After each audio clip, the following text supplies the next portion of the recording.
आज वो पहली बार फैजाबाद से लखनऊ आई थी। ये फासला ज्यादा तो नहीं था, लेकिन जिंदगी में उसने कभी भी अपने आंटी के यहाँ कदम नहीं रखा था। हालांकि उसकी आंटी शारदा जी हमेशा आती थी अपने ड्राइवर के साथ, बहुत सलीकेदार औरत जो उससे बहुत प्यार से मिला करती थी। बाणी के पापा का बचपन में ही देहांत हो गया था, जिसकी वजह से उसकी माँ उपासना जी हमेशा के लिए अपने मायके में आकर बस गई थीं। शारदा और उपासना जी बचपन की दोस्त थीं और अड़ोस पड़ोस में ही रहती थीं। शारदा जी की शादी एक बहुत अच्छे और रईस घराने में हुई थी, जबकि उपासना जी की शादी मिडिल क्लास मनोज कुमार से हुई थी। जब बाणी का जन्म हुआ तो मनोज कुमार बहुत खुश हुए थे। 2 बेटों के बाद बेटी के आने से उनके घर में जैसे खुशियों की लहर दौड़ गई थी। उनका पूरा विश्वास था कि उनकी बेटी बाणी एक दिन उनका नाम रोशन करेगी।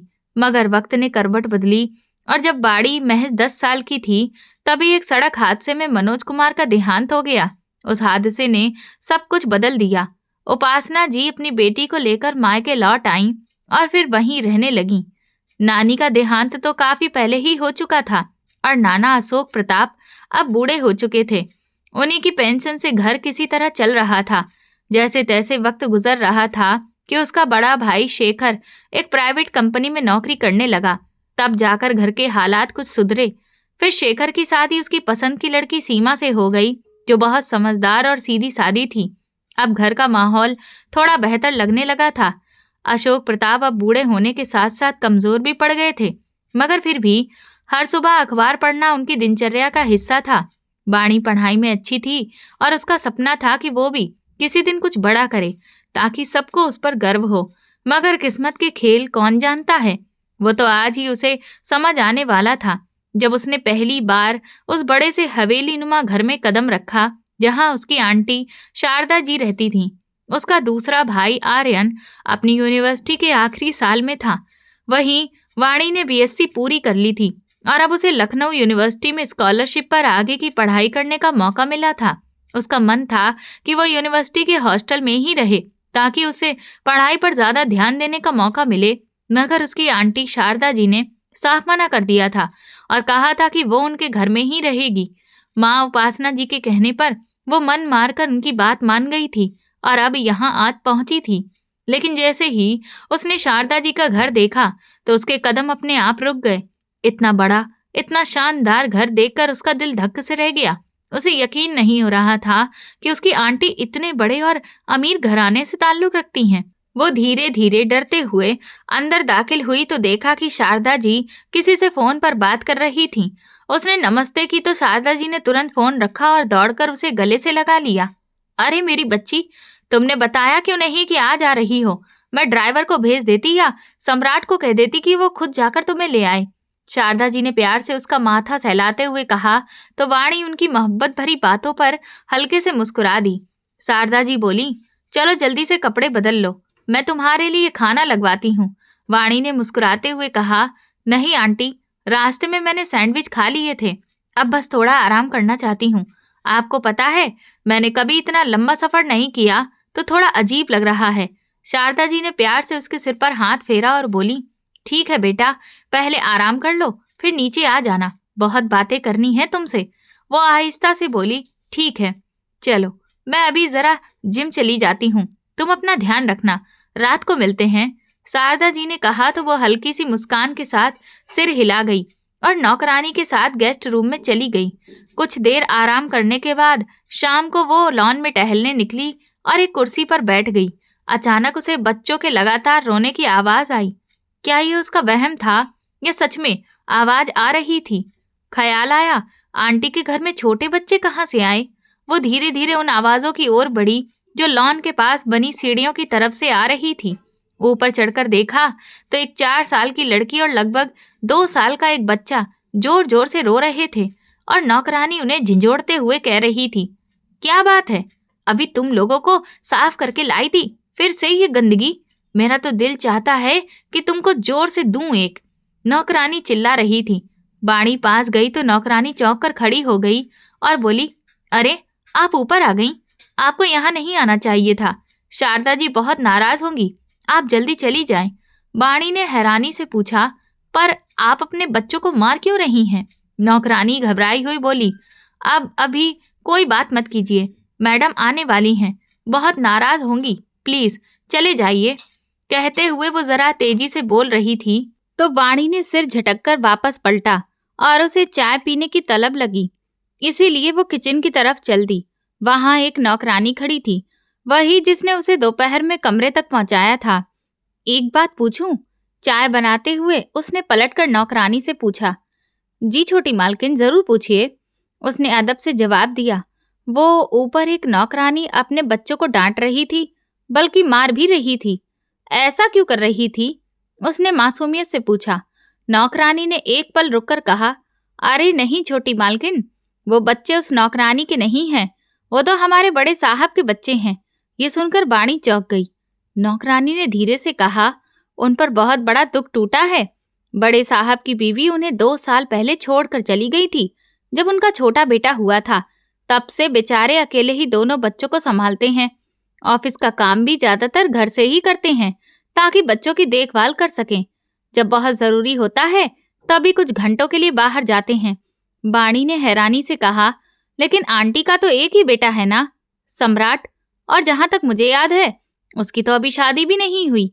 नौकरानी ने आसपास नजर दौड़ाई और फिर धीरे से बोली, वो बड़े साहब की पहली बीवी से हैं, और ये जो अभी हैं यानी शारदा जी, ये उनकी दूसरी बीवी हैं। प्लीज छोटी मालकिन, आप ज्यादा सवाल मत कीजिएगा। बड़ी मालकिन यानी शारदा जी को उन बच्चों से बहुत नफरत है। अगर उन्हें पता चल गया कि आपने ये बातें सुनी हैं तो बहुत नाराज होंगी। ये सुनकर वाणी कुछ पल के लिए ठिठक गई। उसके मन में कई सवाल उठने लगे। वो चुपचाप चाय का कप लेकर बाहर आकर लॉन में बैठ गई, पर उसका मन बेचैन था। उसके कानों में अब भी उन बच्चों के रोने की आवाज गूंज रही थी। वो सोचने लगी कि आखिर क्या एक औरत बच्चों से इतनी नफरत कर सकती है। फूलों के पास रखे कप से चाय की भाप उठ रही थी, मगर उसका ध्यान कहीं और था। उसने घड़ी देखी, फिर बिना सोचे समझे उसके कदम फिर से उसी दिशा में बढ़ गए, ऊपर की मंजिल की तरफ। जब वो पहुंची तो देखा कि अब बच्चे चुपचाप खेल रहे थे। उनके पास दूध की बोतलें रखी थीं। शायद अभी अभी उन्हें दूध पिलाया गया था। कमरे में सन्नाटा था। उस सन्नाटे में भी कुछ अनकहा सा था, जैसे हर दीवार कोई राज छुपा रही हो। मगर जब उसने दूध की बोतलों की हालत देखी तो उसे बहुत अफसोस हुआ। हाय प्यारे बच्चे, उसने उस 4 साल की बच्ची के पास जाकर प्यार से कहा तो वो घबराकर अपनी गुड़िया को सीने से लगाकर उसे देखने लगी। मगर 2 साल का छोटा बच्चा तो उसे देखते ही बाहें फैलाकर उसकी ओर लपका। वाणी ने उसे गोद में उठाया तो देखा कि उसका पैम्पर लीक हो गया था। उसी वक्त नौकरानी भी वहां आ गई और उसे देखकर घबरा गई। अरे बाप रे, आप फिर ऊपर आ गईं? मैडम को पता चला ना तो बहुत नाराज होंगी, उसने चिल्लाते हुए कहा। वाणी बोली, तुम्हें शर्म नहीं आती? इस तरह बच्चों से सुलूक करती हो? तुम्हें दिखाई नहीं दे रहा कि इसका पैम्पर गीला है? अगर बच्चे को ठंड लग जाए तो? उसने सख्त लहजे में कहा। और ये क्या है, फीडर बिना धोए दूध दे दिया? ये कैसी लापरवाही है? वाणी ने झिड़कते हुए कहा तो नौकरानी भी तुनक कर बोली, आप मुझसे ऐसे बात मत कीजिए। अगर बड़ी मालकिन को बता दिया ना तो आपकी भी खैर नहीं। वाणी ने गुस्से में कहा, क्या बताओगी तुम? उससे पहले मैं तुम्हारी करतूतें साहब को बताऊंगी। आने ही वाले होंगे ना, बस कुछ घंटों के लिए ही तो बाहर जाते हैं वो। ये सुनकर नौकरानी के चेहरे पर घबराहट साफ झलक गई। वो बोली, तो हम क्या करें? मुफ्त में इन बच्चों को संभालें? बड़ी मालकिन हमें पैसे नहीं देती इन्हें देखने के लिए, और साहब भी बस थोड़े से पैसे थमा देते हैं। मैंने उनसे कहा भी था कि तनख्वाह बढ़ा दो, मगर नहीं बढ़ाई। अब मैं सारा घर का काम भी करूं और इन बच्चों को भी संभालूं। उसके लहजे में बदतमीजी साफ झलक रही थी। वाणी तिलमिला उठी, जा यहाँ से, इतने मासूम बच्चों पर भी तुम्हें तरस नहीं आता? नौकरानी मुंह बनाकर बोली, जब इनकी अपनी दादी को इन पर दया नहीं आती तो मुझे क्यों आएगी? ये कहकर वो वहां से निकल गई। वाणी के दिल में बच्चों के लिए दया उमड़ आई। उसने दोनों को नहलाया धुलाया, उनके कपड़े बदले और फिर किचन में चली गई। किचन की हालत देखकर उसे घिन सी महसूस हुई। सब बिखरा हुआ था। उसने सिर झटककर बच्चों के लिए कुछ खाने की चीजें ढूंढी और जल्दी ही सब मिल भी गया। हर तरह की बच्चों की चीजें वहां मौजूद थीं। शायद उनके पिता ने पहले से ही सब रख छोड़ा था। उसने छोटे के लिए सेरेलैक बनाया और बेटी के लिए फल काटे। दोनों को प्यार से खिलाया तो थोड़ी ही देर में दोनों मुस्कुराते हुए खेलने लगे। तभी नौकरानी हड़बड़ाती हुई अंदर आई। जल्दी करो छोटी मालकिन, नीचे जाओ, साहब आ गए हैं। और सुनो, बाहर वाली सीढ़ियों से नहीं, अंदर वाली सीढ़ियों से निकलो, वरना मेरी खैर नहीं। वो घबराई हुई बोली तो वाणी भी जल्दी से नीचे की ओर चली गई। उधर आर्यन अभी भी ऑफिस से घर लौटा था। जैसे ही ऊपर आया और बच्चों को खेलते देखा, उसके चेहरे पर सुकून उतर आया। आज वो कुछ ज्यादा ही देर से आया था। वैसे तो वो रोज घर से सारी तैयारी करके निकलता था, मगर जो मीटिंग कल होनी थी वो आज ही रख ली गई थी, इसीलिए देर हो गई थी। वो मीटिंग आज ही करनी पड़ी थी, इसलिए आर्यन देर से घर लौटा था। लेकिन जैसे ही उसकी नजर बच्चों पर पड़ी, उसकी सारी थकान जैसे मिट गई हो। दोनों बच्चे साफ सुथरे हंसते खेलते हुए बैठे थे।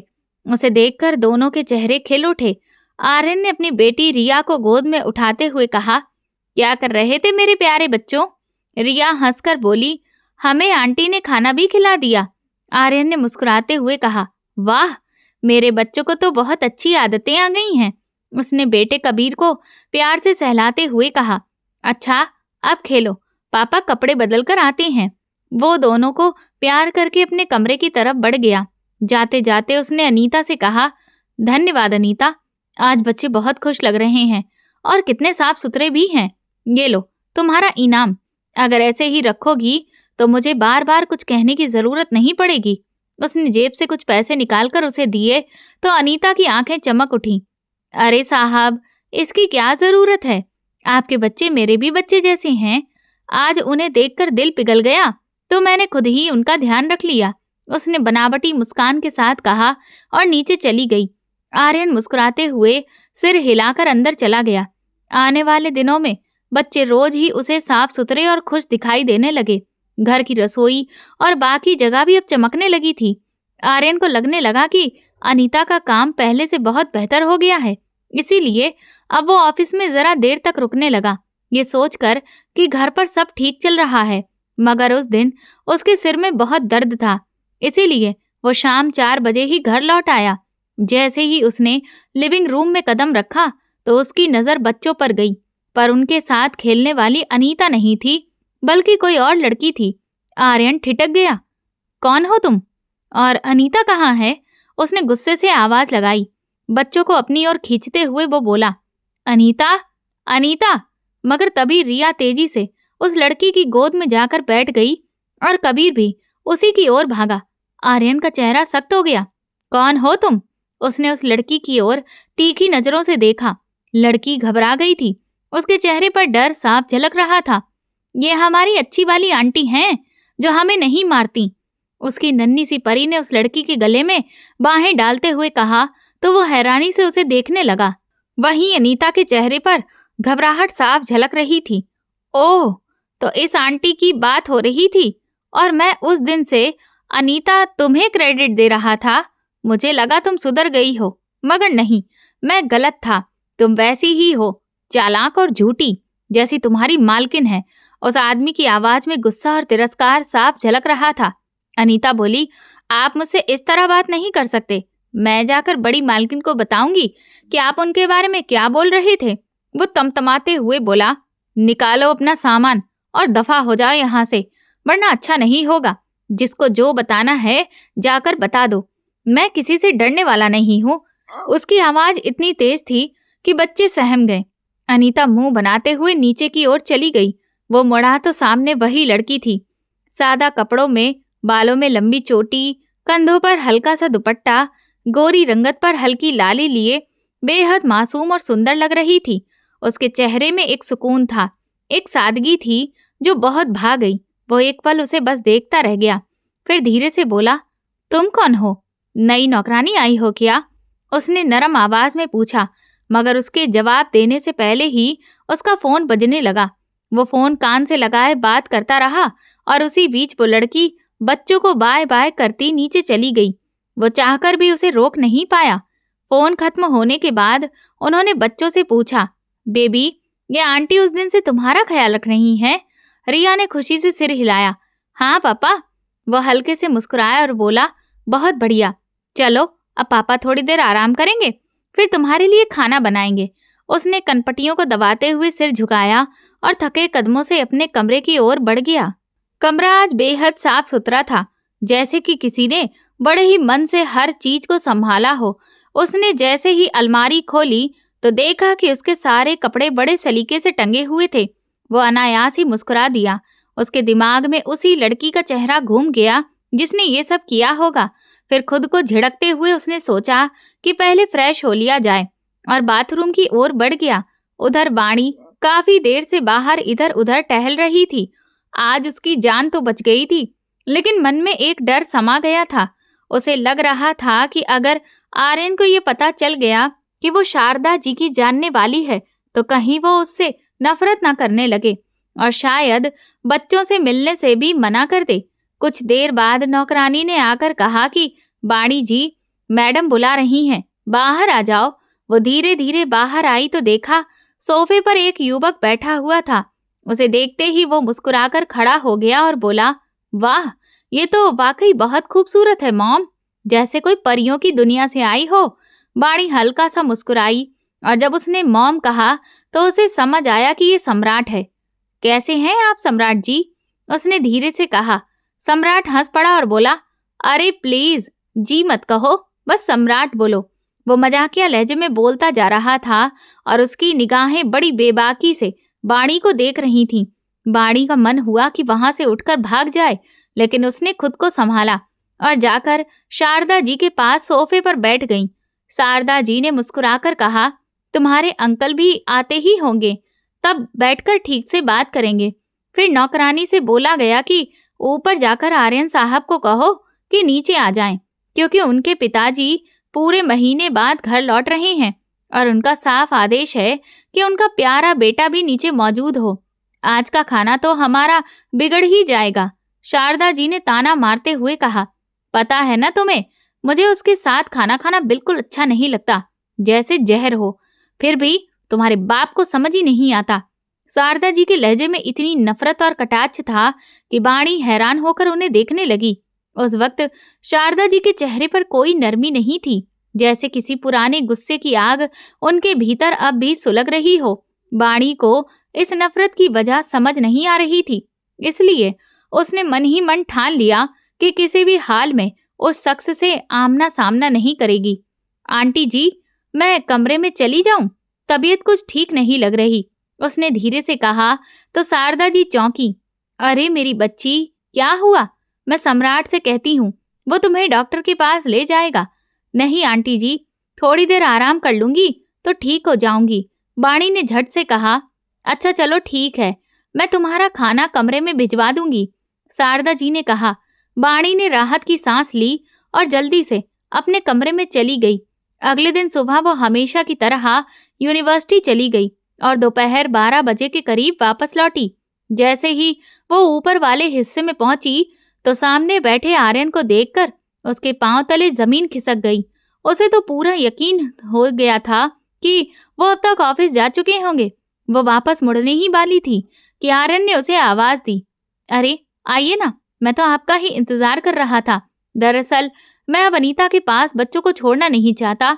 मेरी 2 बजे मीटिंग है, तो अगर आप बुरा ना माने तो बच्चों को थोड़ी देर संभाल लेंगी, मैं आपको इसके पैसे दे दूंगा। वो झट से बोली, नहीं, पैसे देने की कोई जरूरत नहीं है, मैं ऐसे ही कर दूंगी। मुझे वैसे भी बच्चे बहुत अच्छे लगते हैं, तो मुझे खुशी होगी ये सब करने में। आर्यन ने सिर हिलाया, नहीं, ऐसा नहीं चलेगा, मेहनत की कीमत तो मिलनी चाहिए। वैसे आपने बताया नहीं, आप यहाँ नई काम वाली आई हैं क्या? उसके सवाल पर बाणी का दिल धक से रह गया।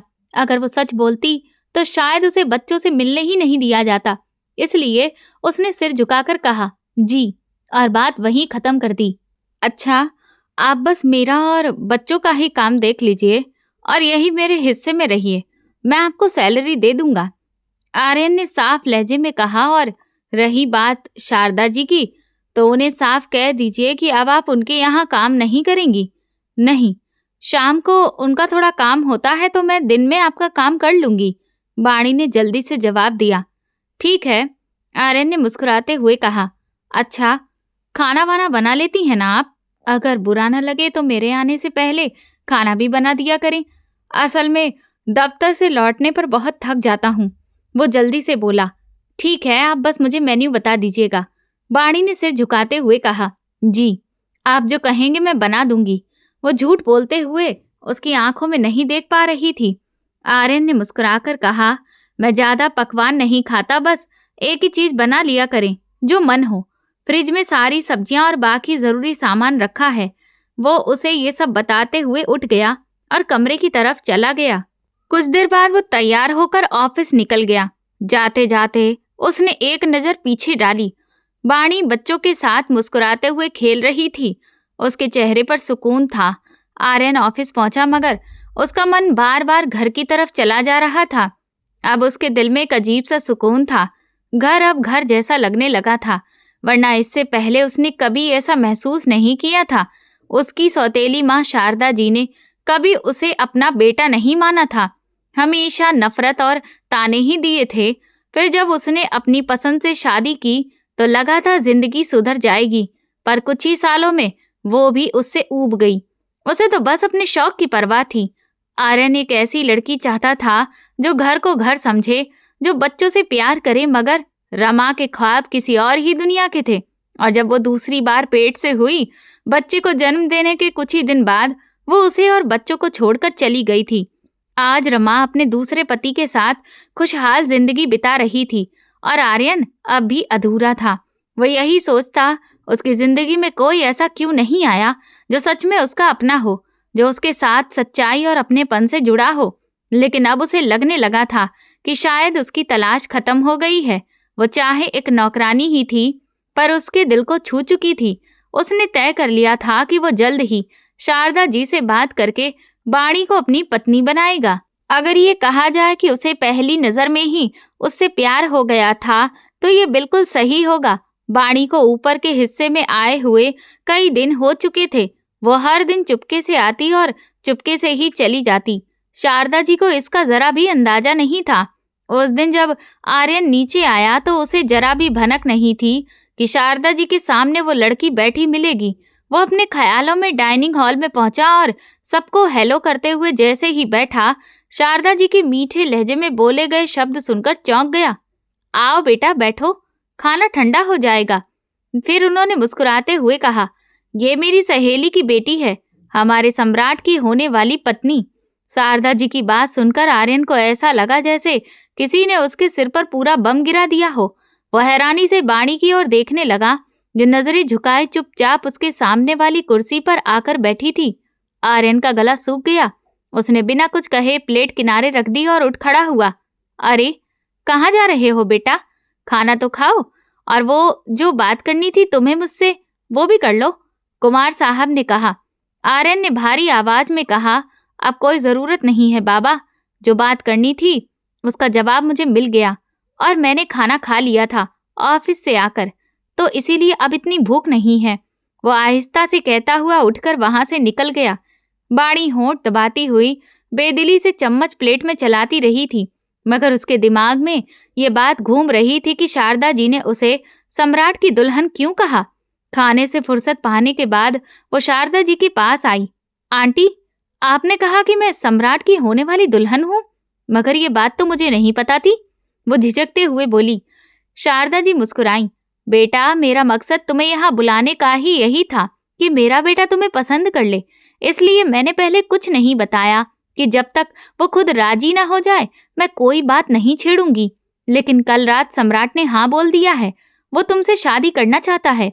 उसे तुम बहुत पसंद आई हो और तुमसे बढ़कर मेरी बहू बनने के लिए और कौन हो सकता है। फिर मेरी सहेली उपासना का भी तो बोझ हल्का हो जाएगा। कितनी चिंता करती थी वो तुम्हें लेकर, शारदा जी ने अपने बेहद नरम लहजे में कहा, और ये मिठास खास तौर पर उनके लहजे में सिर्फ अपनों के लिए ही होती थी। मगर जब वो आर्यन को देखती थी तो न जाने कहाँ से इतनी नफरत झलकने लगती थी। बाणी को शारदा जी समझ ही नहीं आती थी कि आखिर उनका कौन सा रूप सच्चा है। और जहां तक बात सम्राट की थी, उसे तो वो पहली नजर में ही अच्छा नहीं लगा था। उसकी निगाहें बहुत गंदी और मतलब भरी लगी थी।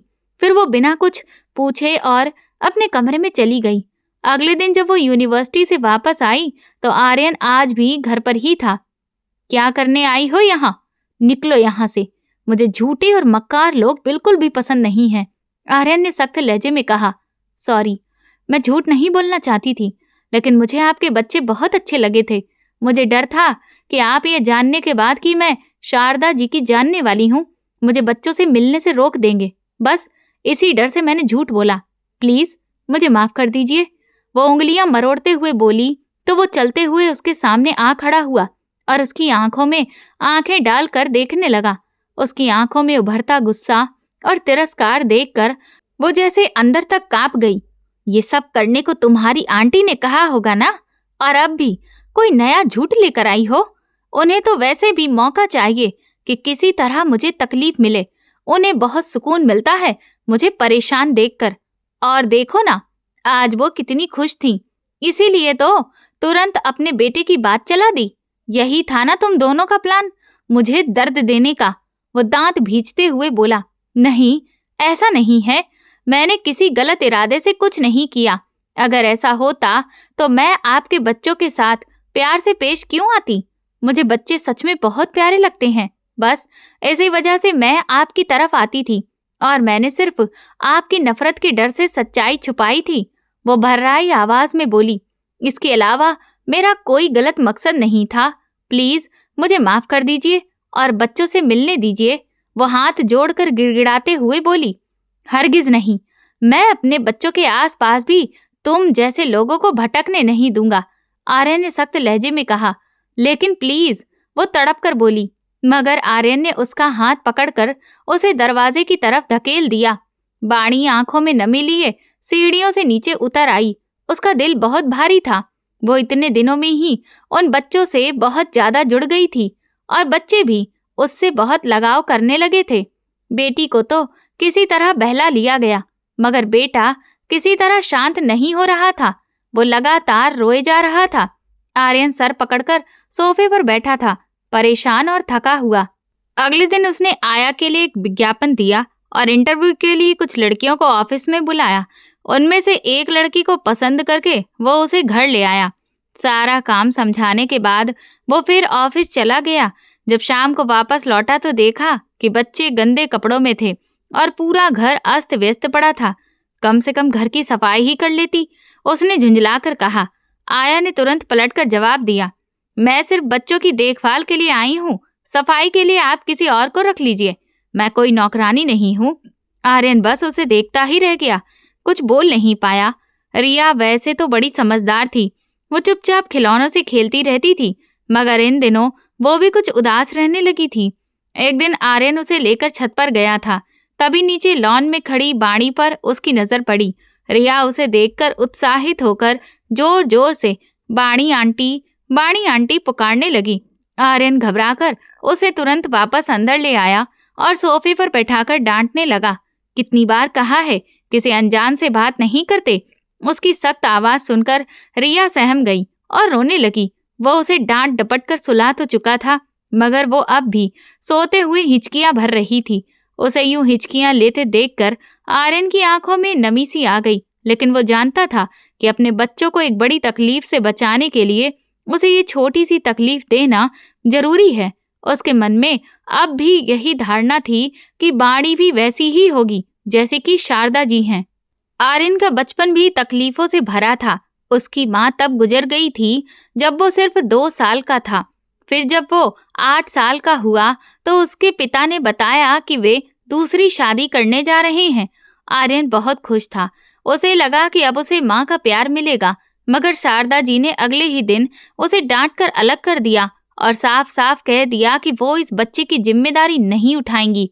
उसके पिता, जो उस वक्त शारदा जी की मोहब्बत में पूरी तरह डूबे थे, बिना कुछ सोचे समझे आर्यन को बोर्डिंग स्कूल भेज दिया। उसने वहां पूरे 10 साल गुजारे।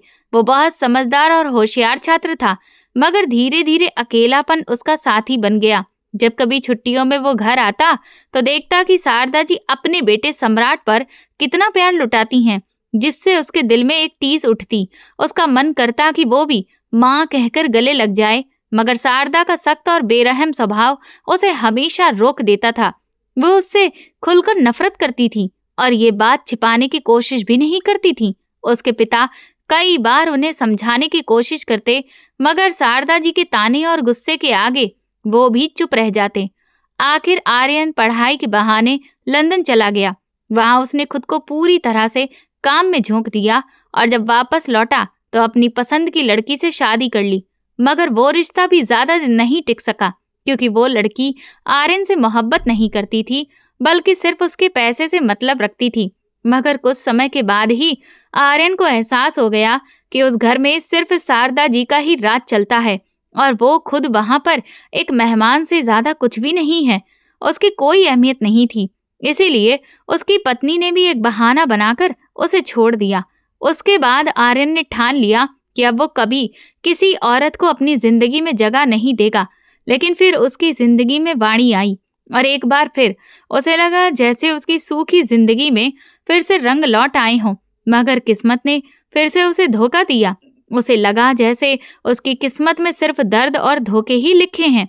वो अपने अतीत की यादों में खोया हुआ खिड़की के पास आकर खड़ा हो गया। उसके चेहरे पर आंसू बह रहे थे। उसने आंसू पोंछे और गहरी सांस लेते हुए अपने भीतर की घुटन को कम करने की कोशिश की, लेकिन वो बेचैनी और बढ़ती जा रही थी। तभी उसकी नजर नीचे पोर्च में गई तो उसने देखा सम्राट अपनी कार में वाणी के साथ कहीं जा रहा था। आर्यन चौंक गया। वो झट से नीचे आया, नौकर को बच्चों के पास भेजा और खुद दोनों के पीछे निकल पड़ा। उसने देखा कि सम्राट की गाड़ी एक क्लब के सामने जाकर रुकी है। आर्यन ने भी अपनी कार वहीं पार्क की और अंदर जाने से पहले एक मास्क उठाया, क्योंकि वहां मास्क पार्टी चल रही थी। उसने मास्क लगाकर अंदर कदम रखा और भीड़ के बीच उसकी नजर सिर्फ वाणी को खोज रही थी। थोड़ी देर बाद उसने उसे देख लिया। वो एक भारतीय पोशाक में थी और मुस्कुरा रही थी। आर्यन का दिल जोर से धड़कने लगा, लेकिन वो खुद को संभालते हुए एक साइड में जाकर खड़ा हो गया और उन दोनों पर नजर रखता रहा। कुछ देर बाद उसने देखा कि सम्राट वाणी का हाथ पकड़कर ऊपर की सीढ़ियों की ओर जा रहा है। आर्यन बिना वक्त गवाए तेजी से उनके पीछे भागा, मगर जब तक वो कॉरिडोर तक पहुंचा, दोनों गायब हो चुके थे। वो घबराकर इधर उधर देखने लगा और मन ही मन बुदबुदाया, सम्राट, अगर तुमने उसके साथ कुछ गलत करने की कोशिश की तो मैं तुम्हें छोड़ूंगा नहीं। उस वक्त वो ये भी भूल गया था कि वाणी तो सम्राट की मंगेतर है। उसे बस इतना याद था कि वो लड़की सम्राट जैसे गिरे हुए इंसान के साथ नहीं हो सकती। कुछ देर बाद उसे कमरे से एक जोरदार चीख की आवाज सुनाई दी और दरवाजा खुला। वाणी घबराई हुई बदहवास सी हालत में भागती हुई बाहर निकली और आर्यन से जोर से टकरा गई। पीछे से सम्राट भी नशे में धुत लड़खड़ाता हुआ बाहर आया। अरे आर्यन, ये मेरी होने वाली बीवी है, सम्राट ने लड़खड़ाते हुए कहा ही था कि आर्यन का गुस्सा फट पड़ा। उसने एक झटके में वाणी को अपने पीछे किया और जोर से सम्राट की नाक पर मुक्का जड़ दिया। सम्राट लड़खड़ाता हुआ नीचे गिर पड़ा और बेहोश हो गया। चलो यहाँ से, आर्यन ने सख्त आवाज में कहा और जल्दी से वाणी का हाथ पकड़कर उसे बाहर की ओर ले गया। बाहर आकर उसने मास्क उतारा और फिर गुस्से में वाणी के कंधों को कसकर पकड़ लिया। तुम्हारे अंदर अकल नाम की कोई चीज है नहीं क्या? सम्राट के साथ आधी रात को क्लब में घूमने आती हो? तुम्हें जरा भी शर्म नहीं आती? उसकी आंखों में गुस्सा और बेचैनी दोनों थे। वाणी सहम गई, आंखों में आंसू भर आए और वो सिसकते हुए बोली, मैं बेशर्म नहीं हूँ। मुझे शारदा जी ने भेजा था। मैं तो आना ही नहीं चाहती थी, पर उन्होंने जबरदस्ती कहा कि तुम्हारी और सम्राट की शादी होने वाली है। थोड़ा वक्त तुम लोगों को साथ में बिताना चाहिए। उन्होंने ही मुझे मजबूर किया और सम्राट ने भी कहा था कि बस लंच करेंगे, लेकिन वो जबरदस्ती मुझे यहाँ पर ले आया। अगर आज आप नहीं आते तो न जाने मेरे साथ क्या हो जाता। उसकी आवाज कांप रही थी, हिचकियों के बीच टूट रही थी। आर्यन ने गुस्से में गहरी सांस ली, फिर ठंडी आवाज में बोला, खैर करो कि मैं टेरेस पर था और तुम्हें जाते हुए देख लिया। मैं इस नीच इंसान को बहुत अच्छी तरह से जानता हूँ। पता नहीं कितनी लड़कियों की जिंदगियां बर्बाद कर चुका है, और तुम जैसी लड़कियां जरा सा किसी अमीरजादे को देखकर ही पीछे भागने लगती हो। उसकी बात सुनकर वाणी का चेहरा और भी बुझ गया। वो नापसंदगी भरे लहजे में बोली, आप सोचते हैं कि खुद कुछ भी बोलेंगे और मैं बस सुनती रहूंगी? मैं ऐसी लड़की नहीं हूँ। मैंने पहले ही कह दिया है ना तो मैं किसी अमीर लड़के के पीछे पड़ी हूँ और ना ही मैंने आपको या आपके भाई को फंसाने की कोशिश की है। वो गुस्से में बोली तो सामने खड़े आर्यन ने हल्की मुस्कान के साथ कहा, ओह सच में? जितनी मासूम तुम दिखती हो उतनी हो नहीं। आखिर शारदा जी की जानने वाली हो, कुछ तो प्लान जरूर किया होगा तुमने। वैसे तुम्हारी शादी की बात जो चल रही है उसे लेकर एक बात बता दूं, सम्राट तो पहले से ही किसी लड़की के साथ रिश्ते में है, तो बेहतर होगा कि तुम इस रिश्ते को मानो ही मत। बाणी ने भौंएं चढ़ाकर कहा, ये फैसला करने का हक मुझे नहीं है। हमारे घर में बेटियां खुद नहीं, माँ बाप ही फैसला करते हैं। माँ ने शारदा जी से बात की थी और उन्होंने हाँ बोल दी तो बस रिश्ता पक्का हो गया। वो धीरे से बोली तो आर्यन झल्लाकर बोला, तो अपनी माँ को बताओ कि सम्राट कैसा आदमी है। बाणी ने आंखों में आंसू भरते हुए कहा, बिल्कुल बताऊंगी। आज जो उसने मेरे साथ किया है वो सब बताऊंगी। उसने गुस्से में आंसू पोंछे और गाड़ी का दरवाजा खोलकर झटके से आगे की सीट पर बैठ गई। आर्यन ने सिर झटकते हुए गाड़ी स्टार्ट की और बोला, मुझसे डर नहीं लगता तुम्हें? आखिर मैं भी तो मर्द हूँ, मेरी नीयत का क्या भरोसा। बाणी ने गंभीरता से उसकी तरफ देखते हुए कहा, औरत को अक्सर पहली मुलाकात में ही आदमी की नीयत का अंदाजा हो जाता है। औरत के अंदर एक अतिरिक्त एहसास होता है जिसे सिक्स्थ सेंस कहते हैं। मर्द की नजरों में क्या है वो पहचान जाती है। आपकी नजरों में मैंने अपने लिए सिर्फ इज्जत देखी है, इसीलिए मुझे आपसे डर नहीं लगता। लेकिन सम्राट की नजरों में तो मुझे हमेशा से ही गंदगी नजर आती है। वो नम लहजे में बोली, ओह रियली? जब तुम्हें उसकी गंदगी का अंदाजा हो गया था तो फिर बात मानने की जरूरत ही क्या थी? साफ साफ इनकार नहीं कर सकती थी। वो मुंह बनाकर बोला, मैंने बोला है ना, मैं मजबूर थी। और आपको क्या पता हम लड़कियां किस हद तक मजबूर होती हैं। कई बार हमारे पास कोई और रास्ता ही नहीं बचता। खासकर वो लड़कियां जिनके पेरेंट्स पिछड़ी सोच के होते हैं। उनके सारे फैसले उनके माँ बाप ही लेना चाहते हैं। वो झुंझलाते हुए बोली, अजीब लोग हो तुम लोग भी। वो बड़बड़ाया और गाड़ी की स्पीड बढ़ा दी। जब वो कुमार मेंशन पहुंचे तो बाणी जल्दी से गाड़ी से उतरी और अंदर की तरफ बढ़ गई। अगले दिन उसकी माँ उपासना उसकी सगाई के फंक्शन के लिए आ चुकी थी। माँ, मुझे सम्राट से शादी नहीं करनी, प्लीज आप ये सगाई रोक दीजिए, बाणी ने लगभग रोते हुए कहा। उसकी माँ ने गुस्से में कहा, तुम्हारा दिमाग खराब हो गया है क्या? सारे कार्ड प्रिंट हो चुके हैं और तुमसे पूछकर ही तो मैंने फैसला किया था। बाणी ने झुंझलाकर कहा, पूछा कब था आपने? बस बताया था कि रिश्ता पक्का कर दिया है। मुझे नहीं पसंद वो आदमी, बहुत घटिया इंसान है वो। उसकी माँ ने सख्त लहजे में कहा, शर्म नहीं आती अपने होने वाले पति के बारे में ऐसे बोलते हुए? तभी शारदा जी वहां आ गईं। उन्होंने सब सुन लिया था। वो बाणी से बोली, जो कुछ कल तुमने किया है उसके बारे में मैंने अभी तक उपासना को नहीं बताया है।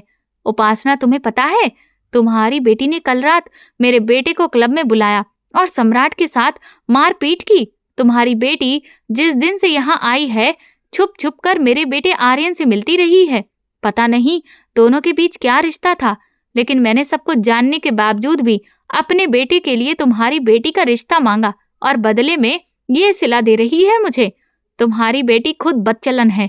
शारदा के ये जहर भरे शब्द सुनकर उपासना के पैरों तले जमीन खिसक गई। बाणी सन्न रह गई थी, आंखें फटी की फटी रह गईं।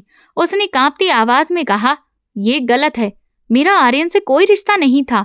मैं सिर्फ उनके बच्चों के साथ वक्त बिताती थी। बस बस रहने दो तुम तो। शारदा ने बात काट दी, मेरी सहेली की बेटी हो ना, इसीलिए मैंने ये आंखें देखी बात भी निगल ली अपने बेटे के लिए। अब समझाओ अपनी बेटी को कि वो चुपचाप सगाई करे और फंक्शन के लिए तैयार हो जाए।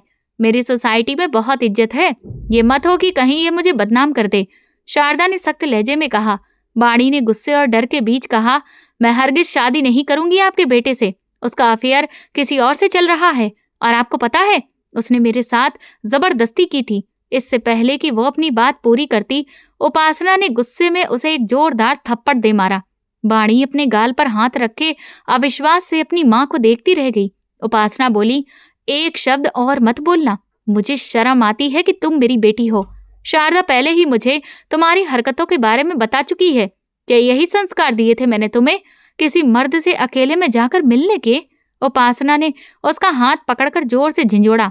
बाणी हक्की बक्की रह गई। उसे यकीन नहीं हो रहा था कि उसकी माँ शारदा की बातों पर भरोसा कर रही है। उसने कांपती आवाज में कहा, माँ, मैं उनसे नहीं मिलती थी। जब वो ऊपर वाले हिस्से में आते थे, मैं अपने कमरे में लौट आती थी। मैं तो सिर्फ उनके बच्चों के साथ वक्त बिताती थी। आपको पता है ना, मुझे बच्चे कितने अच्छे लगते हैं। आप मेरी बात पर यकीन क्यों नहीं कर रही हैं? वो अपनी सफाई में तड़प कर बोलती रही, लेकिन ना उसकी माँ ने सुनी और ना शारदा ने। दरवाजे के बाहर आर्यन खड़ा था। वो उनकी सारी बातें सुन चुका था। अब उसे उस लड़की पर तरस आने लगा था। उसे यकीन हो गया था कि बाणी सच कह रही थी। वो सचमुच मजबूर थी। मगर उसे हैरानी हुई उपासना पर, जिन्होंने सबकी बात मान ली लेकिन अपनी ही बेटी की नहीं। आर्यन भारी मन से वहां से चला गया। उसने तय कर लिया कि वो अब चुप नहीं रहेगा, क्योंकि अब सगाई की जगह सीधी शादी तय हो चुकी थी और वो नहीं चाहता था कि इतनी अच्छी सच्ची लड़की को एक घटिया इंसान के साथ जिंदगी गुजारनी पड़े। शादी वाले दिन आर्यन ने सम्राट की असलियत सबके सामने ला दी। सारे मेहमान सम्राट को नफरत भरी नजरों से देखने लगे। कुमार साहब तक नजरें झुका चुके थे। शारदा का तो बस नहीं चल रहा था कि वहीं आर्यन को जान से मार दे। उपासना गुमसुम अपनी बेटी को देखती रह गई। उन्हें एहसास हुआ कि उनकी बेटी बार बार उन्हें समझाने की कोशिश करती रही थी कि वो लड़का उसके लायक नहीं है, लेकिन उन्होंने अपनी चालाक सहेली की बातों में आकर उसे अनसुना कर दिया। वो सहेली जो हमेशा से स्वार्थी रही थी। अगले दिन उपासना अपनी बेटी को लेकर वापस फैजाबाद जा रही थी। माँ बेटी ने अपना सामान उठाया और कुमार मैंसन से निकल आई। शारदा ने उन्हें ड्राइवर तक देने की भी जहमत नहीं उठाई। तभी आर्यन अपनी कार लेकर उनके पास आ गया और बोला, आइए आंटी, मैं आपको स्टेशन तक छोड़ देता हूँ। उपासना ने उदासी से मुस्कुराते हुए कहा, नहीं बेटा, बहुत शुक्रिया, हम चले जाएंगे। उपासना ने कहा, प्लीज बेटा, आप रहने दीजिए। मुझे अच्छा नहीं लग रहा है कि आप इस तरह से परेशान हो रहे हैं। हम खुद चले जाएंगे। आर्यन ने शालीनता से कहा, नहीं आंटी, ऐसा मत कहिए, मैं आपको स्टेशन तक छोड़ देता हूँ। फिर वो उन्हें गाड़ी में बिठाकर स्टेशन तक छोड़ आया और खुद वापस घर लौट आया। लेकिन जब वो घर पहुंचा तो वहां जैसे तूफान मचा हुआ था। शारदा ने घर में हंगामा खड़ा कर दिया था और उनका बस एक ही कहना था, या तो इस आर्यन को इस घर से निकालो, वरना मैं ये घर छोड़ दूंगी। कुमार साहब बेबस से सोफे पर बैठे थे। शारदा गुस्से में बोली, आप करेंगे ये काम या मैं अब इस घर में नहीं रहूंगी। फिर सतीश जी ने गहरी सांस ली। माथा मलते हुए अपने बेटे आर्यन की तरफ देखा, जिस फैसले को करने में उन्होंने सालों लगा दिए थे। आज उसी फैसले को लेने में बस एक पल लगा। उन्होंने ठंडे लहजे में कहा, ठीक है, मर्जी है तुम्हारी, तुम जा सकती हो इस घर से, मगर मेरा बेटा कहीं नहीं जाएगा। तुम्हें शायद पता नहीं है कि आज जो कुछ भी हमारे पास है वो सब आर्यन की माँ की मेहनत की वजह से है। मैं तो बस उनकी कंपनी में एक मामूली कर्मचारी था। ये घर, ये दौलत सब उनकी है। बाद में इसे बढ़ाने का काम पूरी लगन और मेहनत से आर्यन ने किया और उसी के नाते अब ये सब आर्यन का है। इस पर ना मेरा कोई हक है और ना तुम्हारे बच्चों का। तुम चाहो तो जा सकती हो, लेकिन मैं नहीं चाहता कि मेरे बेटे को एक बार फिर घर से निकाला जाए। शारदा ने अविश्वास से उनकी ओर देखा। सतीश जी आगे बोले, अगर तुम्हें इस घर में रहना है तो रहो, नहीं तो मैं भी तुम्हारे साथ चल दूंगा, अपने उसी पुराने घर में जहां से मैंने जिंदगी की शुरुआत की थी। क्या ख्याल है तुम्हारा? उनके शांत मगर दृढ़ शब्द सुनकर शारदा जैसे पत्थर बन गई। उनकी आंखें फटी की फटी रह गईं। तुम मजाक कर रहे हो ना? इस सब में मेरे बेटे का भी हिस्सा है ना? शारदा ने उम्मीद भरी नजरों से सतीश जी की तरफ देखा। सतीश जी ने शांत लहजे में कहा, सिर्फ उतना ही हिस्सा है जितनी मेरी मेहनत थी, लेकिन तुम शायद भूल रही हो कि 2 साल पहले मेरी पूरी कंपनी बंद हो गई थी। मैं पूरी तरह से बर्बाद हो चुका था। उस कंपनी को फिर से खड़ा करने में सारा श्रेय आर्यन को जाता है। उसी की मेहनत और लगन ने सब कुछ दोबारा से बना दिया। अगर तुम्हें शक है तो तुम चाहो तो सारे पेपर चेक कर सकती हो। उसकी माँ ने अपनी मौत से कुछ दिन पहले ही ये सारी प्रॉपर्टी आर्यन के नाम पर कर दी थी। शायद वो मेरी कमजोर नीयत को समझ चुकी थी। मैंने सालों तक इस बात को छिपाए रखा, मगर यही सच है कि ये सारी जायदाद आर्यन की माँ शांति की थी और अब पूरी तरह से आर्यन की है। मेरे हिस्से में तो बस वो छोटा सा 5 मंजिल का घर है जो मेरे पिता ने छोड़ा था। सतीश जी बोलते जा रहे थे और शारदा को ऐसा ही लगा जैसे उनके पैरों तले से जमीन ही खिसक गई हो। वो अब तक जिस जायदाद को अपने बेटे सम्राट की समझती रही थी, उसमें सम्राट का तो कोई हिस्सा ही था ही नहीं। आर्यन चुपचाप खड़ा था। उसके चेहरे से साफ झलक रहा था कि वो ये सच्चाई पहले से जानता था। उसे उसके मैनेजर ने बहुत पहले ही बता दिया था, लेकिन उसने कभी किसी से इसका जिक्र नहीं किया। वो अपने बड़ों की इज्जत के चलते चुप रहा। शारदा गुस्से से आग बबूला होकर कमरे में इधर उधर टहलने लगी। उनका बस नहीं चल रहा था कि आर्यन को ही कुछ कर दे। उन्होंने कई वकीलों से बात की, लेकिन हर किसी ने यही कहा कि कानूनी तौर पर इस प्रॉपर्टी पर सम्राट का कोई हक नहीं है। शारदा का सिर चकराने लगा। वो जिस आर्यन को घर से निकालना चाहती थी, असल में वही इस घर का मालिक था। मगर अब शारदा को लग रहा था कि उनकी अपनी ही हुकूमत उनके हाथों से फिसल रही है। उसी वक्त आर्यन लाइब्रेरी में दाखिल हुआ तो सतीश जी ने उन्हें पुकार कर रोक लिया। उन्होंने अपनी सिगरेट बुझाई, फिर कांपते हुए हाथ जोड़ दिए। मुझे माफ कर दो बेटा, मैंने आज तक तुम्हें वो हक नहीं दिया जिसके तुम हकदार थे। मैं डर गया था कि कहीं ये ऐशो आराम की जिंदगी मुझसे छिन न जाए।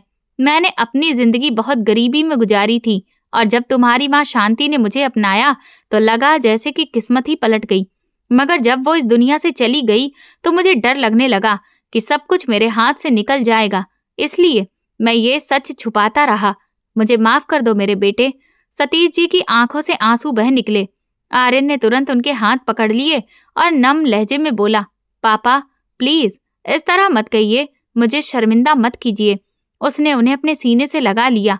सतीश जी के चेहरे पर जैसे सुकून उतर आया हो। बरसों के बाद वो अपने बेटे को दिल से लगा रहे थे और आर्यन के मन के सारे शिकवे, सारी शिकायतें उस पल में जैसे मिट गए थे। आर्यन वाकई बहुत नरम दिल था। सबको माफ करने का हुनर बहुत अच्छे से जानता था। कुछ पल बाद वो उनसे अलग हुआ तो सतीश जी ने अपनी आंखें पोंछी और बोले, मैंने तुम्हारे लिए एक फैसला किया है और मुझे पता है कि ये फैसला तुम्हारी जिंदगी में बहुत असर डालेगा। आर्यन ने आदर से कहा, जी पापा बताइए, आपका हर फैसला मुझे मंजूर है। सतीश जी ने उसका हाथ थामा और बोले, मैंने तय किया है कि तुम्हारी दूसरी शादी कर दूं और जिस लड़की को मैंने तुम्हारे लिए चुना है वो इस दुनिया की सबसे अच्छी लड़की है। मुझे पूरा यकीन है कि वो तुम्हें समझेगी, तुम्हें संभालेगी और तुम्हारे जीवन को फिर से खुशियों से भर देगी।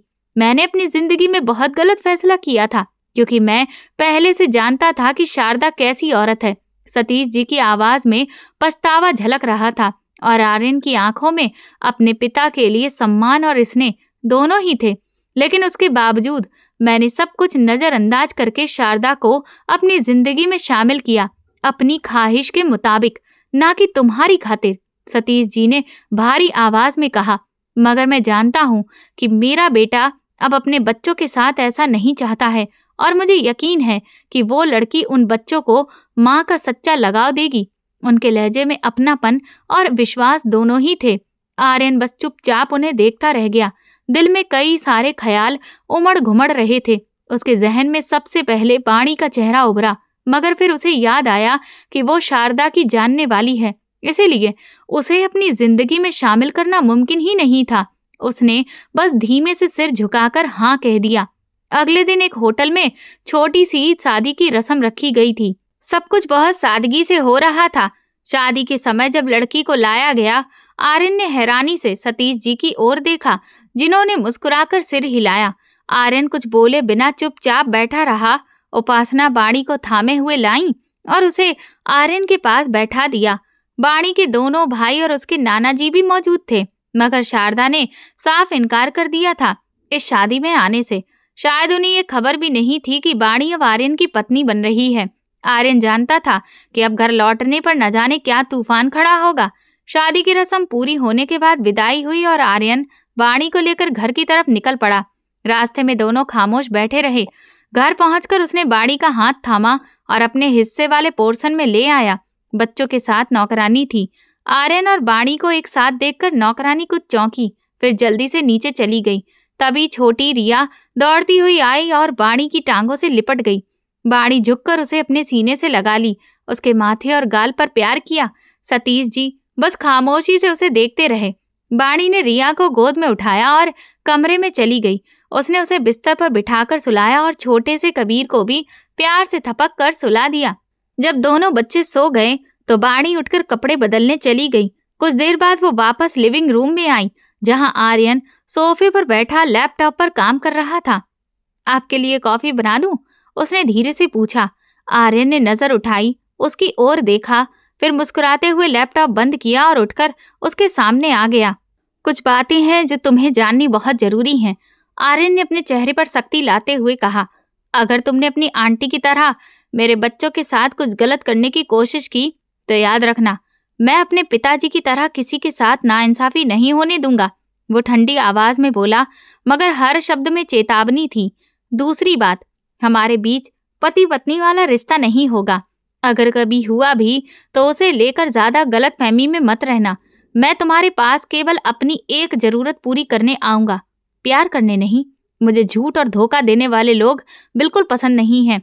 तुमने छल से मेरे बच्चों के करीब आने की कोशिश की थी और मैंने सिर्फ अपने बच्चों की खातिर ये शादी की है। तुम्हारी हैसियत मेरे लिए सिर्फ एक आया जितनी है।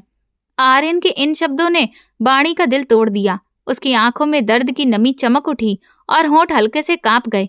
एक पल को आर्यन का दिल भी डगमगाया, मगर अगले ही पल उसने खुद को संभालते हुए नजरें फेर लीं और बिना कुछ बोले अपना लैपटॉप उठाकर दूसरे कमरे में चला गया। बाणी कुछ पल खामोश खड़ी रही, फिर धीरे धीरे बच्चों के कमरे की ओर बढ़ गई। उसने देखा रिया और कबीर दोनों सो रहे थे। उसने उनके ऊपर चादर उड़ाई, उनके माथे को प्यार से सहलाया और खुद चुपचाप बाहर आ गई। आर्यन भी अपने कमरे में पहुंचकर देर तक छत देखता रहा, जैसे कुछ सोच रहा हो। एक हफ्ता बीत गया। इन दिनों में वाणी ने घर का पूरा माहौल बदल दिया था। जो हिस्सा पहले हमेशा वीरान और ठंडा लगता था, अब वहां बच्चों की हंसी खुशी की गूंज थी।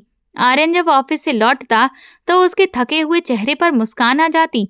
साफ सुथरे हंसते हुए बच्चों को देखकर उसकी सारी थकान मिट जाती थी। जब तक वो बच्चों के साथ वक्त बिताता, वाणी किचन में व्यस्त रहती, उसके लिए खाना तैयार करती। फिर जब वो खाने में लग जाता तो चुपचाप अपने कमरे में चली जाती। दोनों के बीच सीधी बातचीत बहुत कम होती थी। एक अजीब सी दूरी थी, लेकिन उस दूरी में भी एक सुकून था। आज आर्यन ने सोचा कि सबको नीचे साथ में खाना खाना चाहिए। जैसे ही वो बच्चों के साथ नीचे आया, शारदा ने उन्हें देखा तो बेचैनी से कुर्सी पर पहलू बदला, लेकिन अब वो कुछ बोल नहीं सकती थी। जब से उन्हें पता चला था कि इस पूरी संपत्ति के असली वारिस आर्यन हैं, तब से उनकी जुबान तो मानो बंद ही हो गई थी। वो कुछ कहने के काबिल ही नहीं रही थी। कुछ देर बाद आर्यन अपने पिताजी कुमार साहब के साथ स्टडी रूम में चले गए और फिर बाणी नौकरानी के साथ मिलकर बर्तन समेटने लगी। तभी शारदा ने उसे पुकारा। बहुत खुश होगी ना इतने बड़े घर की बहू बनकर? उसके लहजे में तीखापन था। बाणी ने उसकी तरफ देखा और फिर शांत स्वर में बोली, आप खुश नहीं हैं आंटी? आखिर मैं आपकी ही तो बहू हूँ। बेटा तो आपका ही है ना, क्योंकि आप इस घर में हैं। यही इस बात का सबूत है कि वो आपका बेटा है। जानती हैं, अगर उनकी जगह सम्राट होता ना तो अब तक शायद आपको इस घर से वो निकाल चुका होता। मगर आर्यन जी का बड़ा दिल है कि आपकी हर बात, हर तकलीफ, हर ताने को चुपचाप सहते रहे, कभी कुछ नहीं कहा। जिस दिन उन्हें पता चला कि ये पूरी जायदाद उनके ही नाम है, अगर वो चाहते तो उसी वक्त आपको यहाँ से निकाल देते, लेकिन उन्होंने ऐसा नहीं किया। आपको तो उनका शुक्रगुजार होना चाहिए, मगर आप हैं कि अब तक दिल में नफरत पाले बैठी हैं। कैसे कर लेती हैं इतनी नफरत? वो भावुक होकर बोली जा रही थी। आप तो मेरी आदर्श थीं, आखिर वो भी तो आपके ही पति के बेटे हैं। क्या आपको कुमार साहब से प्यार नहीं था? अगर सच में था तो उनके बेटे को अपना क्यों नहीं सकी? बाणी की आंखों में आंसू थे, मगर आवाज में सच्चाई की गूंज थी। उसके शब्द सीधे शारदा के दिल में उतर गए। वो खामोश बैठी रह गई, जैसे कि किसी ने उसके सामने आईना रख दिया हो, जिसमें उनका असली चेहरा साफ नजर आ रहा था। एक ऐसा चेहरा जिसमें नफरत, ईर्ष्या और अंधे अहंकार की परछाई थी, और उस आईने में उन्हें खुद से ज्यादा अपने कर्मों की असलियत दिखी। शारदा के अपने बेटे ने भी तो अब उनसे मुंह मोड़ लिया था। वाकई बाणी की बात सच थी। अगर आर्यन की जगह सम्राट होता तो शायद आज वो इस घर से बेघर हो चुकी होती। ये सब महज उनके दिमाग में एक पल के लिए आया और फिर अगले ही पल वो सब भूलकर ताने भरे लहजे में हंस पड़ी। मुझे किसी से प्यार करना नहीं आता और ना ही मैं किसी के लिए खुद को बदलती हूँ, और आर्यन जैसे इंसान को मैं अपना बेटा मान लूं जो मेरी सौतन का बेटा है, वो औरत भले मर गई हो, लेकिन मुझे कभी गवारा नहीं हुआ कि मैं अपनी सौतन के बेटे से अच्छा बर्ताव करूं। वो सख्त लहजे में बोली तो वाणी ने अफसोस से सिर हिला दिया। उसे एहसास हो गया कि शारदा शायद कभी नहीं बदलेगी। लिविंग रूम के दरवाजे के कोने में खड़े आर्यन ने सब सुन लिया। उसकी आंखें दर्द से भर आईं और एक खामोश आंसू उसके गालों से फिसलकर दाढ़ी में समा गया। वो तुरंत वहां से पलटा और अपने हिस्से के पोर्शन में चला गया। कुछ देर बाद जब दरवाजा खुला तो उसने मुड़कर देखा। वाणी बच्चों को मुश्किल से संभालती हुई अंदर आ रही थी। छोटा कबीर उसकी गोद में ही सो गया था। आर्यन ने जल्दी से आगे बढ़कर बच्चे को उसकी गोद से ले लिया और जाकर बेड पर लिटा दिया। फिर बिना कुछ कहे बाहर निकलकर टेरेस पर चला गया। हवा में अजीब सी उदासी घुली थी। कुछ देर बाद वाणी वहां पहुंची और उसके कंधे पर हाथ रखा। आप ठीक हैं आर्यन जी? उसने पूछा तो आर्यन ने उसका हाथ हटाकर किनारे हो जाना चाहा। प्लीज आर्यन जी, क्या हुआ आपको? आप वहां से ऐसे क्यों चले आए? वो बेचैनी से बोली। तुम इतनी अच्छी बनने की कोशिश क्यों कर रही हो?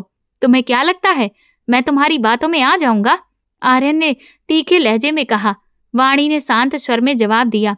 आपको ऐसा क्यों लगता है कि मैं अच्छी बनने की कोशिश कर रही हूँ? मैं जैसी हूँ वैसे ही खुद को दिखा रही हूँ। लेकिन आप खुद को इतना कठोर क्यों बना रहे हैं? आप ऐसे नहीं हैं, मैं जानती हूँ। जब आप मुझे तकलीफ देते हैं तो उससे कहीं ज्यादा दर्द आपकी आंखों में उतरता है। क्या हम सब कुछ भुलाकर फिर से शुरू नहीं कर सकते? वो नम आवाज में बोली। आर्यन ने उसकी आंखों में देखते हुए कहा, तुम्हारे दिए हुए धोखे के बाद मैं तुम पर भरोसा नहीं कर सकता। वाणी ने एक पल रुककर धीरे से कहा, अगर मैं कहूं कि मैं आपसे प्यार करती हूं तब भी आप यकीन नहीं करेंगे। उसकी बात सुनकर आर्यन के कदम जैसे थम गए। उसने मुड़कर अविश्वास से उसकी ओर देखा। फिर उसके होठों पर एक हल्की सी कड़वी मुस्कान आई। ये भी तुम्हारा कोई नया नाटक ही होगा, है ना? ऐसा नहीं है, प्लीज मेरा यकीन कीजिए, वाणी बोली और उसके लब कांप उठे। आर्यन ने ठंडी सांस लेकर कहा, नहीं कर सकता, क्योंकि जिन पर मैं भरोसा करता हूँ वो मेरा भरोसा तोड़ देते हैं। अब नहीं करूंगा, कभी नहीं करूंगा। ये कहकर उसने उसका हाथ झटक दिया और अंदर की ओर चला गया। वाणी की आंखों से आंसू छलक पड़े और उसके गालों को भिगोने लगे। उसने अपने दुपट्टे से आंसू पोंछे और चुपचाप अंदर चली गई। उनकी शादी को 1 महीना हो चुका था, मगर दोनों के बीच अब तक कोई वैवाहिक रिश्ता नहीं बना था। वे एक ही घर में रहते हुए भी एक दूसरे से अजनबियों की तरह थे। आज उपासना शहर से आई थी और नीचे शारदा के हिस्से में ही ठहरी हुई थी। वाणी भी इजाजत लेकर नीचे चली आई।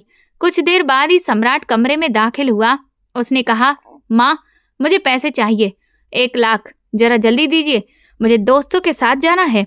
सम्राट ने इतनी बदतमीजी से कहा कि कमरे की हवा ही तनी हुई लगने लगी। ये क्या तरीका है बात करने का?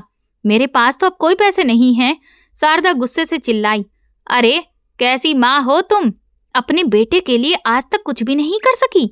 तुम्हें तो मर ही जाना चाहिए। सम्राट की आवाज और तेवर दोनों ही कड़वे थे।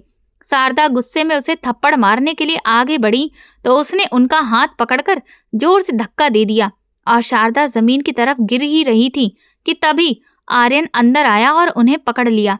तुम्हारे अंदर थोड़ी अकल है क्या? अपनी माँ से ऐसे सलूक करते हो? शर्म नहीं आती? आर्यन ने गुस्से में चीखते हुए सम्राट के मुंह पर जोरदार थप्पड़ जड़ दिया। सम्राट गुस्से में उसका गला पकड़कर चिल्लाया, शट अप, और मैं तुम्हारी ये बदतमीजी बर्दाश्त नहीं करूंगा। आर्यन ने सख्ती से कहा, और मैं अच्छे से जानता हूं तुम ये 1 लाख क्यों मांग रहे हो। सम्राट का चेहरा पल भर के लिए थम गया। फिर उसने ठीक वैसे ही झुककर कहा जैसे हमेशा करता। क्या मतलब? आर्यन ने ठंडे लहजे में कहा, तुम जुआ खेलते हुए 10 लाख हार गए हो ना, और तुमने जेवर बेचकर भी कुछ पैसे जुटाए थे। अब बचा 1 लाख, इसीलिए तुम मांग रहे हो। कमरे में खामोशी छा गई। सम्राट का सर झुक गया। उसकी आंखों में कुछ चिंता और शर्म का मिला जुला रंग था, पर फिर उसने गिड़गिड़ाकर नहीं कहा। आर्यन ने एक पल उसे घूर कर देखा और फिर बोला, फिक्र मत करो, इस बार मैंने ये सब देख लिया है, पर इस घर में ऐसे गंदे खेल नहीं चलने दूंगा। जिसके रुपए तुम्हें देने थे ना, उसे मैं देकर आया हूँ, और ये मेरी आखिरी चेतावनी है। आज के बाद अगर तुमने ऐसी कोई भी हरकत दोबारा की तो याद रखना, मैं तुम्हें इस घर में कदम तक नहीं रखने दूंगा। आर्यन ने गुस्से में कहा तो सम्राट बड़बड़ाते हुए शारदा को भला बुरा कहते हुए वहां से चला गया। शारदा तो बेजान की तरह बैठी रह गई। आप ठीक है माँ? आर्यन जमीन पर बैठते हुए उनके घुटनों पर हाथ रखकर बोला। शारदा ने भरे मन से उसे देखा। वो लड़का जिसे आज तक उन्होंने अपना बेटा मानने से इनकार किया था, वही आज उनके लिए खड़ा था। उनकी इज्जत वैसे कर रहा था जैसे सगी माँ की जाती है। शारदा खुद को रोक ना सकी। उन्होंने आर्यन के हाथ थामकर उन पर सिर रख दिया और फूट फूट कर रोने लगी। मुझे माफ कर दो बेटा, शारदा ने रोते हुए कहा। ऐसा मत कहिए माँ, माँ बेटों से माफी नहीं मांगती। आर्यन ने उनका चेहरा पकड़कर आंसू पोंछते हुए कहा तो शारदा उसके सीने से लिपटकर और ज्यादा रो पड़ी। बार बार वही एक बात, मुझे माफ कर दो बेटा। उपासना और वाणी ने बड़ी मुश्किल से उन्हें चुप कराया। फिर सब लोग देर रात तक वहां बैठे बातें करते रहे और उसके बाद ऊपर अपने कमरे में चले गए। 2 दिन और बीत गए। वाणी अब ज्यादातर नीचे ही रहती थी, सिर्फ रात को ऊपर आती क्योंकि शारदा को सम्राट की याद आती थी और वो रोने लगती थी। आखिरकार बेटा था वो उनका, चाहे जैसा भी था। आर्यन का बर्ताव अब काफी बदल चुका था। अब वो पहले की तरह ताने नहीं मारता था, ना ही सख्ती से बात करता। उसके लहजे में एक अपनापन आने लगा था। वाणी ने भी महसूस किया कि आर्यन की निगाहें अब कुछ कहने लगी हैं। आज तो आर्यन का दिल जैसे खुद ब खुद वाणी की तरफ खिंचा चला जा रहा था। उसका सदा हुआ अंदाज, उसका स्नेह भरा व्यवहार, आज आर्यन का मन बहक उठा था। पहली बार उसका मन हुआ कि वो खुद उसके करीब चला जाए। आज पहली बार उनके बीच कोई गलतफहमी या दूरी महसूस नहीं हो रही थी। बस उस पल कुछ सुकून था, जैसे अपने रिश्ते की असली अहमियत समझ में आ रही हो। सामने बिस्तर पर लेटी वाणी थी, वही जो अब उसकी अपनी थी, उसकी जीवन संगिनी, जिसके साथ उसका जीवन साथी वाला रिश्ता जुड़ा था। आर्यन ने धीरे धीरे कदम बढ़ाए। दोनों तरफ बच्चे सोए हुए थे। उसने धीरे से बेटी को उठाकर दूसरी ओर लिटाया और खुद वाणी के पास बैठ गया। कमरे की हल्की रोशनी में उसका चेहरा चमक रहा था। बालों से हल्की सी खुशबू आ रही थी। आर्यन का मन आज अजीब सी बेचैनी से भर गया था। उसने आंखें मूंदकर खुद को शांत करने की कोशिश की, मगर दिल की धड़कनें मानो कुछ और ही कह रही थीं। वो वाणी को बस यूं ही देखता रहा। उसके चेहरे पर, उसकी सांसों में उसे अपनी दुनिया नजर आ रही थी। इतने बरसों में पहली बार उसने अपने दिल को इतना करीब महसूस किया। वाणी ने करवट ली। उसकी नींद टूटी तो उसने देखा कि आर्यन उसके पास बैठा उसे निहार रहा था। वो एक पल को जैसे ठिठक गई, कुछ कह न सकी। बस उसकी धड़कनें तेज हो गईं और आंखों में अनकही झिझक तैर गई। उसने आर्यन के कंधे पर हल्के से हाथ रखा, मानो कहना चाह रही हो, इतना पास मत आओ, मैं समझ संभल नहीं पा रही। आर्यन ने उसकी आंखों में देखा और धीमे स्वर में कहा, डरिए मत वाणी, मैं बस आपकी थकान उतार देना चाहता था। दोनों के बीच एक लंबी खामोशी पसर गई, लेकिन उस खामोशी में पहली बार एक सुकून था, एक अपनापन जो उनके रिश्ते को सही मायने में जोड़ गया था। वाणी ने आर्यन को रोकने की कोशिश की, मगर वो उसके सामने कुछ बोल न सकी। उसकी आंखों में झिझक थी, डर था, पर उस डर के पीछे कहीं एक अपनापन भी झलक रहा था। आर्यन की आंखों में दर्द था, जैसे वो कुछ खोया हुआ पा लेना चाहता हो। उसने धीरे से कहा, शायद तुम्हें मेरे पास आना अच्छा नहीं लगता, लेकिन मैं क्या करूं, आज अपने दिल को संभाल नहीं पा रहा। वाणी कुछ पल उसे देखती रही। उसके लहजे में गुस्सा नहीं था, बस बेबसी थी। उसने नजरें झुका ली और उस पल जैसे उनके बीच की सारी दीवारें टूटने लगीं। लंबे समय से जो दूरियां थीं वो मिटने लगीं। आर्यन ने उसका चेहरा अपने हाथों में लिया और दोनों के बीच एक गहरी खामोशी उतर आई। वो खामोशी जो शब्दों से कहीं ज्यादा कुछ कह रही थी। उस रात किसी ने कुछ नहीं कहा, पर बहुत कुछ कह दिया गया। महीनों की शिकायतें जैसे पिघल गईं और दोनों के दिलों में एक नया सुकून उतर आया। पहली बार उन्हें एहसास हुआ कि उनके रिश्ते में अब नफरत नहीं बल्कि समझ और अपनापन और प्यार बचा है। दोनों के दिलों में एक सुकून भरा सन्नाटा था, जिसमें सिर्फ अपनेपन की धड़कन गूंज रही थी। अगर आर्यन उसकी तरफ एक कदम बढ़ाएगा तो फिर 2 कदम वाणी खुद उसकी ओर बढ़ेगी। आज वो उसकी तरफ ध्यान देकर उसे प्यार से देख रहा था, उस रिश्ते को समझ रहा था, तो फिर वो लड़की क्यों उसे खुद से दूर करती। आर्यन की नजदीकी पर वो खुश थी, बहुत खुश थी कि उसका पति उसे अपना रहा था। मैं तुमसे बहुत मोहब्बत करता हूँ वाणी, पहली नजर में ही तुम मेरे दिल में उतर गई थी। वो मोहब्बत जिसकी तलाश मुझे हमेशा रही, वो मुझे तुम में मिली। उसके लहजे में सच्चाई थी, अपनापन था। तुमने मुझे पहली बार बेकरार कर दिया था और तब से मैं तुम्हें अपना बनाना चाहता था, मगर कुछ गलतफहमियां बीच में आ गईं। आज वो सब मिट चुकी हैं। मैं जानता हूँ कि तुम मेरे बच्चों के लिए और मेरे लिए सबसे बेहतर हो। शुक्रिया मेरी जिंदगी में आने के लिए, और अपने गलत व्यवहार के लिए मैं दिल से माफी चाहता हूँ। वो धीरे धीरे उसके कानों में कह रहा था। वाणी भावुक होकर उसके गले से लग गई। आर्यन ने धीरे से कहा, मेरी तरफ देखो वाणी, क्या तुम मुझे इजाजत देती हो कि मैं तुम्हें पूरी तरह अपना लूं? उसने उसकी आंखों में झांकते हुए सिर झुका दिया और उस पल उनकी आंखों की खामोशी ही उनका इकरार बन गई। अब उनके बीच कोई दीवार बाकी नहीं रही थी। उनके रिश्ते में अब सुकून था, अपनापन था और एक नई शुरुआत की महक थी। कुछ ही देर में दोनों के बीच की दूरी बिल्कुल खत्म हो गई। उनके बीच अब समझदारी और भरोसे का रिश्ता था। आर्यन अब पहले जैसा सख्त नहीं रहा और वाणी अब पहले के जैसी डरपोक नहीं रही। दोनों के बीच अब एक गहरा लगाव था जो हर दिन और मजबूत होता जा रहा था। सम्राट को आर्यन खुद ढूंढ कर लाया था। वो अपने दोस्तों के साथ गलत संगत में पड़ गया था और इसी वजह से कई दिनों से जेल में बंद था। आर्यन ने काफी मेहनत से उसे बाहर निकलवाया और सम्राट अब पहले से कुछ समझदार हो गया था, मगर फिर भी आर्यन के मन में एक झिझक थी। उसे लगता था कि वो उसे अपने घर में नहीं रख सकता, क्योंकि उसने कभी वाणी के साथ गलत बर्ताव किया था। भले ही वो उनकी शादी से पहले की बात थी, लेकिन आर्यन के लिए ये बात अब भी बर्दाश्त के बाहर थी। उसे लगता था कि गलती माफ की जा सकती है, लेकिन भरोसा दोबारा आसानी से नहीं बनता, और इसीलिए आर्यन ने उसे अपने एक दोस्त की निगरानी में लंदन भेजने का फैसला किया था, और ये फैसला बिल्कुल सही साबित हुआ। कुछ समय बाद आर्यन ने वहां उसका कारोबार शुरू करवा दिया था और सम्राट ने दिल से अपनी गलती मानते हुए आर्यन और वाणी दोनों से माफी मांगी थी। दोनों ने उसे माफ भी कर दिया था, मगर इसके बावजूद आर्यन ने साफ कह दिया था कि अब वो इस घर में वापस नहीं आएगा। इसीलिए कुछ ही समय बाद शारदा जी भी लंदन में शिफ्ट हो गईं ताकि सम्राट के साथ रह सकें। कुमार हाउस की रौनकें अब कुछ फीकी पड़ चुकी थीं। कभी आर्यन भारत में होते तो कभी लंदन चले जाते। इधर आर्यन और वाणी अब अपने आने वाले नन्हे मेहमान के इंतजार में दिन गिन रहे थे। बहुत जल्द उनका परिवार और बढ़ने वाला था। घर में नई खुशियों की आहट थी और छोटी रिया तो अपने आने वाले भाई या बहन के लिए इतनी उत्साहित थी कि दिन भर उसी की बातें करती रहती। पूरे घर में अब सुकून और प्यार और एक नई शुरुआत की खुशबू फैली हुई थी। आर्यन ने वाणी की माँ उपासना को भी यहीं बुला लिया था, क्योंकि वो वहां अकेली थी और वाणी को भी देख रेख के लिए कोई चाहिए था। आर्यन ने उपासना से कहा कि अब वो हमेशा यहीं रहें उनके साथ। वो नहीं चाहता था कि वाणी के होते हुए वो अकेले अपनी जिंदगी गुजारें। आर्यन की अधूरी जिंदगी अब पूरी हो चुकी थी और मोहब्बत से भर चुकी थी। ये पूरी कहानी काल्पनिक है। इसका किसी भी व्यक्ति, स्थान या वास्तविक घटना से कोई संबंध नहीं है। इसका उद्देश्य केवल मनोरंजन, शिक्षा और सस्पेंस आधारित कहानी को प्रस्तुत करना है।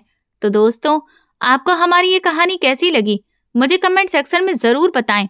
मेरे चैनल को सब्सक्राइब कर वीडियो को लाइक कर दें और वीडियो को हाइप भी दें, और ऐसी और भी रोमांचक कहानियां सुनने के लिए मेरे चैनल के साथ बने रहें। धन्यवाद।